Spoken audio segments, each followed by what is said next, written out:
నా ప్రియమైన బిడ్డా, నా మాటలు జాగ్రత్తగా ఆలోచించుము. ఇప్పుడు ఉన్న పరిస్థితులను బట్టి నీవు ఎలా జీవించాలో, ఎలా బ్రతకాలో, ఎలా ఉండాలో, ఏ విధంగా ఉండాలో అని నేను చాలాసార్లు చెప్పాను. అయితే నీవు అర్థమ చేసుకోవడం లేదు. నేను చెప్పినట్లు నడుచుకుంటే, నేను చెప్పిన విధానాన్ని బట్టి నీవు ఉంటే, నీవు ఏది అడిగినా నేను ఇస్తాను, నువ్వు పొందుకుంటావు. నువ్వు అంటావు, నేను ఉద్యోగము కోసము ఎన్ని ప్రయత్నాలు చేసినా, ఎన్ని ఇంటర్వ్యూలకు వెళ్లిన వాళ్లు అడిగిన దానికి నేను జవాబు చెప్పినప్పటికీ వాళ్లు నన్ను ఇంటర్వ్యూలో సెలెక్ట్ అయ్యావు అని చెప్పకుండా తర్వాత పిలుస్తాము అని పంపించేస్తున్నారు. తరువాత నేను ఎదురుచూస్తూ రోజులు నెలలో గడిచిపోతున్న ఏం చేయాలో తెలియక మరలా ఇంకొక చోటుకి ఇంటర్వ్యూకి వెళితే అక్కడ వాళ్లు ఇచ్చే జీతం తక్కువగా ఉండటం వల్ల నేను అనుకున్నది ఏమిటంటే, నేను ఇంత చదివితే తక్కువ జీతం ఇస్తానన్నారే, సరే ఎక్కువ జీతం వచ్చే వరకు ఇంటర్వ్యూలకు వెళితే జీతం ఎక్కువ ఇస్తే నేను జాబ్ చేస్తానని చెబుదాము అనుకుంటే అక్కడ కూడా తక్కువ జీతం ఇస్తానని అన్నారు. నేను చదివిన చదువుకు అంత తక్కువ జీతం ఇస్తే అవమానముగా ఉంటదని నేను ఇంటికి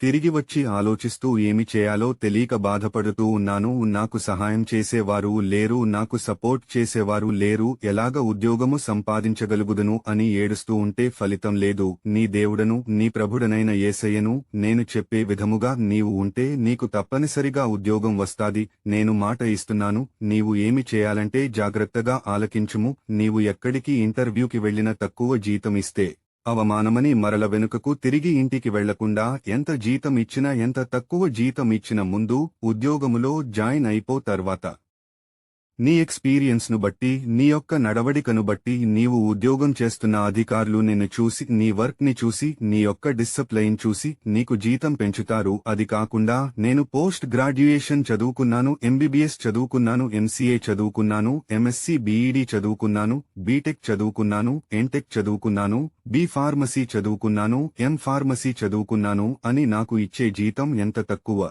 అని నీవు బాధపడవద్దు. ఎందుకంటే నీవు చేసే జాబును బట్టి, ఎక్స్పీరియన్స్ బట్టి నీవు అంచులంచులుగా ఎదుగుతావు. నేను దీవిస్తాను, ఆశీర్వదిస్తాను. నిన్ను పైవానిగా ఉంచుతాను గాని క్రిందివానిగా ఉంచను. నిన్ను తలగా పెడతానుగాని తోకగా పెట్టను. 30 దంతలుగా 60 దంతలుగా 100 ఫలింపచేస్తాను. ఈ లోకములో నీకంటే గొప్పవాడు ఎవరు ఉండరు. ఎందుకంటే నేను చెప్పింది నెరవేరు వరకు నిన్ను విడిచిపెట్టను. మీకోసం ఎదురు చూస్తున్న నీ తల్లిదండ్రులు ఆనందిస్తారు, సంతోషిస్తారు. తరువాత నీవు చేసే జాబును బట్టి అంచులంచులుగా ఎదుగుతావని నీ దేవుడను, నీ ప్రభుడనైన యేసయ్యను మాట ఇస్తున్నాను. ఆమెన్.